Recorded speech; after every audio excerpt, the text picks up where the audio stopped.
Okay, I'm back. So let's talk about the.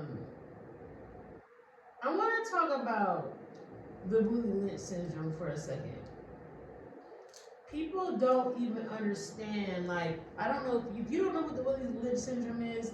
A brief summary for those who don't. Most of everyone should know it by now, but it was a way they wanted to condition slaves. So they built a system on how to condition slaves. And the system was, well, we have to get them to hate each other, the slaves. So that's why they had the house nigga and the, well, I don't know what they called the other guy. What was the other guy? The cotton field guy. I don't know what his name was, but I know that they called him house nigga if he was one in the house. They wanted the house person to be against the person who worked in the fields. They wanted light against dark, the mulattoes against the jigaboos. They wanted old against young, man against woman. They wanted the woman to be emasculated and to feel like she was a man, to be independent. They wanted the man to be feminized, the butt breaking. There's so many levels of the conditioning that they did to our ancestors when America was being built, when they were building this country. Okay? Um, so we have to heal. Our community has to heal because we are the only community in America that does not have unity. There's so many other communities that have unity. The Latinos, I respect them so much. If you go there to any of their stores, they shop at their own stores. They recycle their own money. It goes back to them. That's why they continue to thrive. That's why they have these stores. Well, on the West Coast, I'm not sure. I'm not sure. I'm pretty sure it's like that on the East Coast, but I'm speaking for where I've been at. I've been on the East Coast, but I haven't lived there, so I can't say. But from what it looks like, they sticking together all across America. Okay. Um, of course, the white people stick together. The Asians, the Chinese people, they all come together, come from China, and when they get out here, they're recycling their own dollars in the community. You can find a Chinatown or Koreatown. You can find their own communities, but there's no place really in some of these major states where there's just a set place for black people, like a set community where we have our own stores, we're all shopping, we're all spending our money, recycling our dollars in the community, we have our own food. Maybe New York may have something like that, because New York is one of the first, the older states, and they migrated from there when the slaves were enslaved down south. They migrated to New York to be free, and some migrated this way to California, but it's way easier to get to New York than it is to Cali. So, the majority of those people went that way, up north, instead of going west. Some went west, as far as out to Texas and then to California, okay? So, this was a conditioning on us so tough where it did not create, where we have no unity. They really set the mark. When they did that, it worked because there is no unity. And we need to heal. If we had unity, this young woman wouldn't be carried out to Cabo to be murdered by her friends. If we had unity, music wouldn't be distributed in our community the way it is. If we had unity, we would have black banks. If we had unity, there would not be so many black on black crimes. If we had unity, it would be just so much greater for us, okay? To have resources, to recycle our own money, we're black people spend the most money, but we give it to every other race, and we don't even recycle our own dollars. But we spend the most. That is all due to the conditioning of our ancestors when they got here to America. They were forced into this conditioning. So now it's up to us to unprogram, recognize where we've been conditioned, heal, and unprogram. It's a process. It's a journey. Every day it's a journey. It's not like you're gonna wake up and then you're just not in it anymore. Not now. Maybe one day it will be that. We're hoping, but we have to start somewhere. We're not starting somewhere. When are we going to start somewhere? When are we going to get on code? Everyone get on code. You know, it shouldn't take for a police killing for us to want to gather around, when I say police killing, a police officer killing an innocent black person, for us to rally around and stick together for that cause. There's so many other causes, things that we need to be standing up, sticking together and speaking out on. Because if we can march for people losing their lives behind police brutality, why can't we march for our children's education to get them to know who they are? We have children out here still being taught the Christopher Columbus story. They just made it, I think they just recalled it Indigenous Day. Do you think that these teachers got their lessons on Indigenous? No, they don't.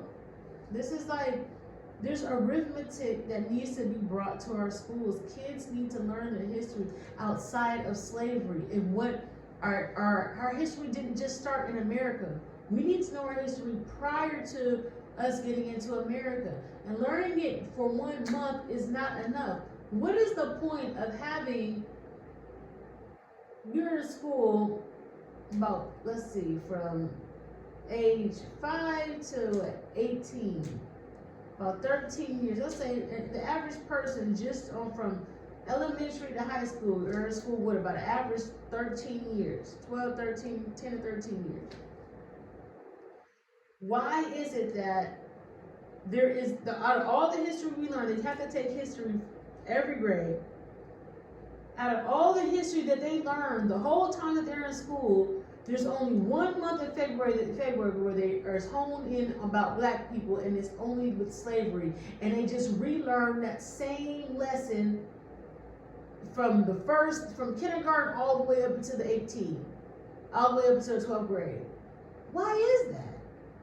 That is horrific. But they got time to learn about everybody else's culture, what they did prior to America, all these other cultures, all this other history. They get to learn about all these different wars, all this other stuff, but they don't get to learn who they are, their dynasty period. Why do they make a mockery out of us at school? What do you think that a child's self-esteem is when they're growing up, and the only time that they hear about a successful story about them is them escaping slavery? Nothing before that. Nothing about how they started civilization, how they were the first people on earth. Black people were the first people on earth. Nothing about they were the richest people on earth. We don't hear those stories. So you want to install in, not only in our children, but all the children, how black people were only good right after slavery, when they stood up for themselves after slavery.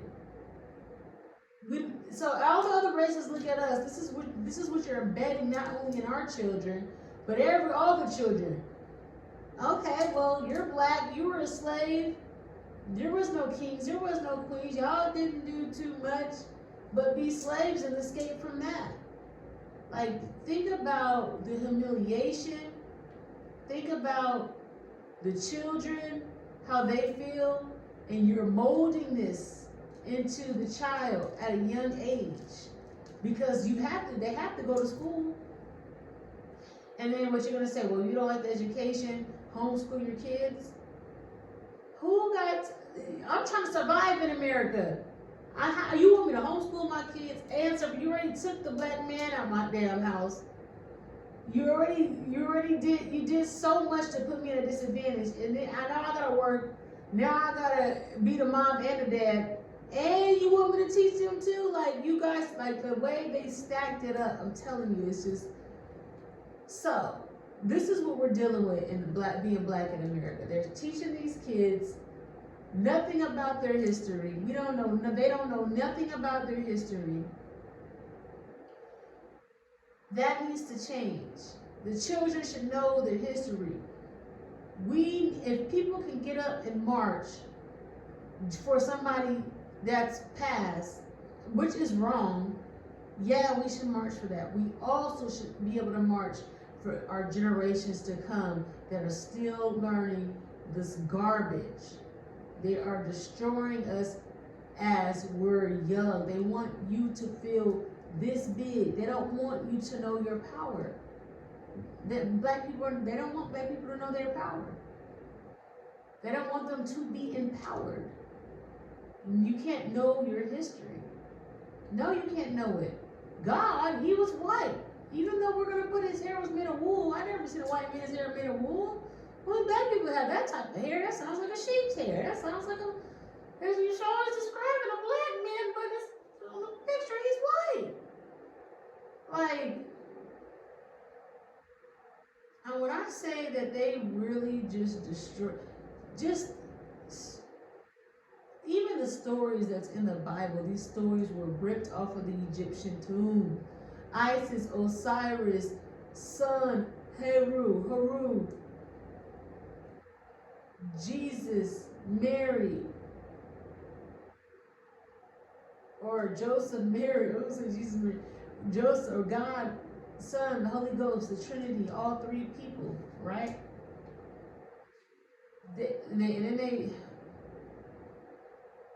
Mary got pregnant by God miraculously. I mean, she didn't conceive. You know, the way they try to spin this stuff,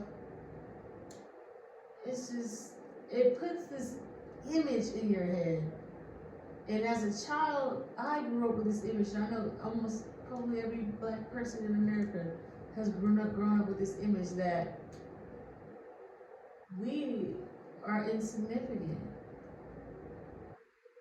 Even though no one has ever said this to you, and you've not acknowledged it, but the way they put everything together, you subconsciously picked up the fact that you were insignificant, okay?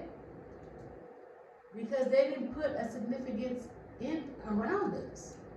Every story that could have been told the right way wasn't told the right way, so we could feel empowered. So I think that for the most part, we have to heal these adults, us adults, we have to heal adults. We still have children here that are innocent, that can be molded and shaped right. And I think that we should work on them. That should be one of our main priorities, is demanding the education system to change. If you're going to teach history, you're going to teach our history prior to slavery. And this is not going to be just, on February of each year.